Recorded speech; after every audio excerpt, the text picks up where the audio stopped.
পাকা তালের সিজন আসার আগেই পাকা তালের পিঠা বানিয়ে খেয়ে নিচ্ছি। আসসালামু আলাইকুম, আমি নীলা বলছি ঢাকা গাজীপুর থেকে।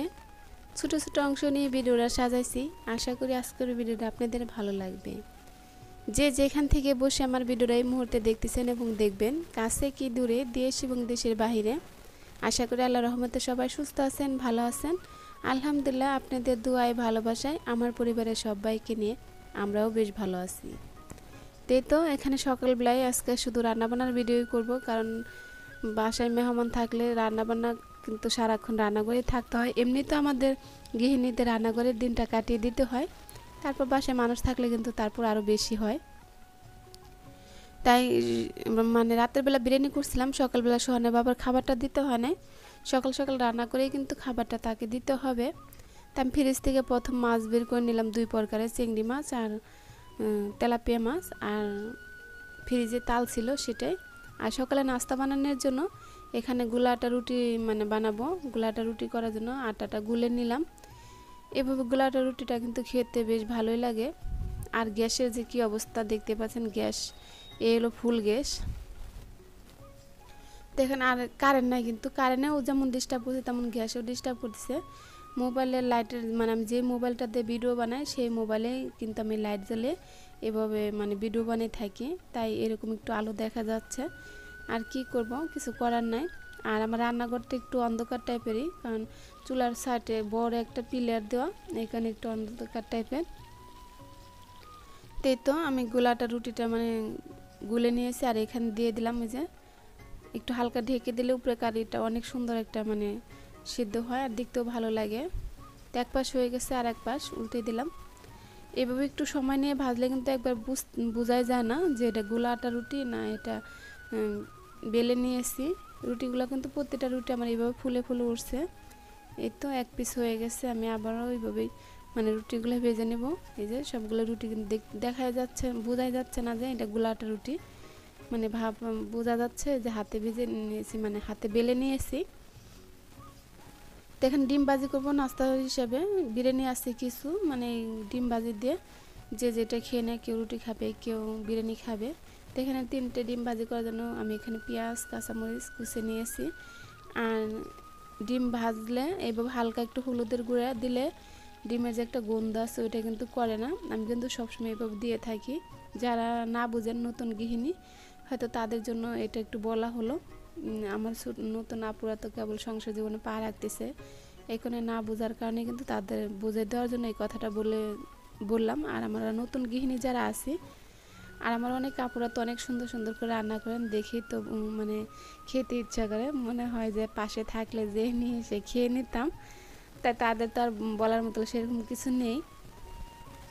আর আমাদের এখানে কিন্তু একটা শিক্ষার জায়গা, আমরা একজনেরটা দেখে কিন্তু একজন অনেক কিছু জানতে পারি, শিখতে পারি, বুঝতে পারি। আমাদের এই প্ল্যাটফর্মটা কিন্তু অনেকের উপকার হয়, আবার অনেকের কিন্তু সংসারে অশান্তিও হয়, অনেকে পড়ে থাকে এটি নিয়ে। তো নাস্তা বানিয়ে নাস্তা খেয়ে দিয়ে নাস্তা সবাই করে নিয়েছি। আর এখানে যে তেলাপিয়া মাছটা ভাজার জন্য আমি হলুদ মরিচের গুঁড়া দিয়েছি। এই তেলাপিয়া মাছটা বাচ্চারা পছন্দ করে আমার। আর সুহানের বাবা তো তেলাপিয়া মাছ খাবে না, তার জন্য আবার ওই যে চিংড়ি মাছ রান্না করব চিচিঙ্গে দিয়ে। তো এখানে মাছ ভাজির জন্য আমি কড়াইতে তেল দিয়ে দিলাম, আর এখানে সামান্য একটু লবণ দিয়ে দিচ্ছি, কারণ আমরা যে কড়াইতে তরকারি রান্না করি সেই কড়াইতে যদি সরাসরি মাছটা ভাজি করতে যাই, তা মাছটা কিন্তু ভেঙে যায়।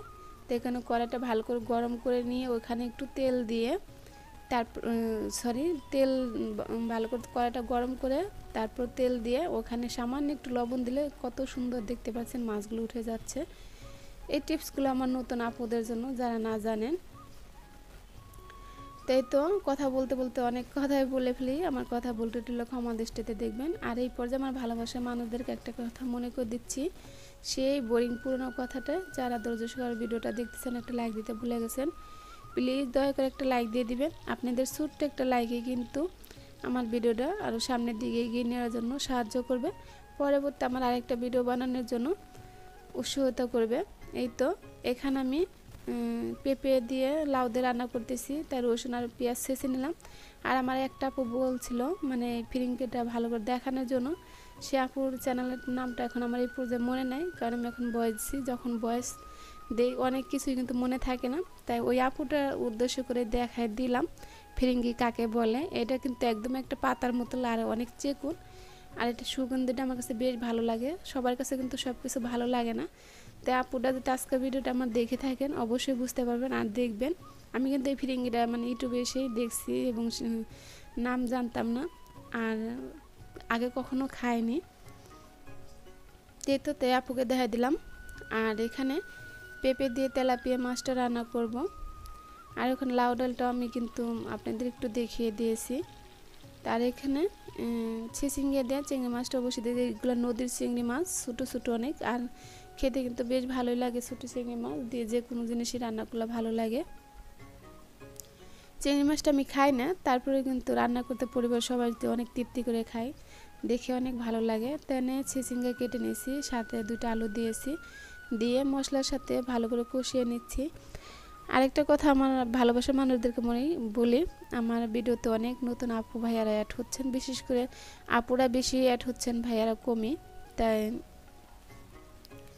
ভিডিও দেখতে দেখতে কোনো জায়গায় কোনো অংশতে ভালো লেগে থাকে, চাইলে আমার পরিবার পাশে থেকে যেতে পারেন। সময় হলে ইনশাল্লাহ আমি আপনাদের পরিবারে চলে যাব। আর আপনারা একদিন দেখে একদিন একটা কমেন্ট করে চলে যাবেন সেটা কিন্তু হবে না। আমার চ্যানেলে মানে আমার চ্যানেল থাকতে হলে আপনাদের চ্যানেলে মানে আমি যেতে হলে একে একে 2টা 3টা ভিডিও দেখতে হবে, তারপরে কিন্তু আমি চলে যাব। কারণ সাথে সাথে চলে গেলে হয় কি, পরে সে ওই মানে ফলোটাও তুলে নিয়ে যায়। এটা আপনার চ্যানেলের জন্য ক্ষতি, আমার চ্যানেলের জন্য ক্ষতি। মানুষকে 2 দিন 3 দিন সময় দিতে হবে, তারপরে কিন্তু সে তার পরিবার যাবে। খালি আমি বিলে না, যে কোনো মানুষই। তো এটা আপনারা দয়া করে এভাবে করবেন না, একটু মানুষকে সময় দিবেন। কারণ সংসারে আমরা সামলেই কিন্তু পরে আমরা বাকি সময়টা এখানে আমাদের জন্য যে সময়টা থাকে সেই সময়টা কিন্তু এখানে বের করি। আর এখানে 3টা তরকারি রান্না করলাম, 3টা তরকারি আপনাদের দেখালাম। 3টা তরকারি কালার 3 রকমের, কিন্তু এটা লাউ দিয়ে, পেঁপে দিয়ে, আর চিচিঙ্গে দিয়ে, চিংড়ি মাছ দিয়ে, আর পেঁপে দিয়ে মানে পেঁপে দিয়ে আর তেলাপিয়া মাছ দিয়ে রান্না করেছি। আর ভিডিও শুরুতে বলছিলাম যে তালের সিজন না আসতেই, পাকা তালের সিজন না আসতে পাকা তালের পিঠা খেয়ে নিচ্ছি।